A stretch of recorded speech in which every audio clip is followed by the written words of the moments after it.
ఈ అన్నం వేసుకొచ్చాను అన్నం తిని. అబ్బా నాకు అన్నం తినబుద్ధి అయితలేదు. మరి ఏం కావాలి? రోజుకి ఒక్కటి సతాయిస్తావు. ఏదో ఒకటి చేసేట్టు. ఏదో ఒకటి. ఏం లేదు, ఇంక ఇడ్లీ పిండి ఉంది, దాంతో నేను దోశలు చేసి పెట్టు.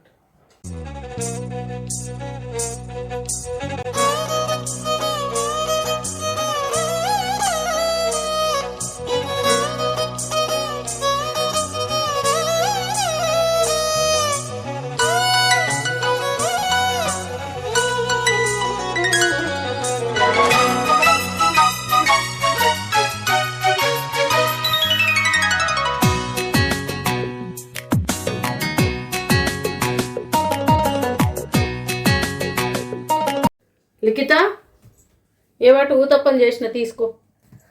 Wow, plan success. తిను. ఇడ్లీ రవ్వ ఊతప్పం సూపర్ ఉందండి, మీరు కూడా ట్రై చేయండి.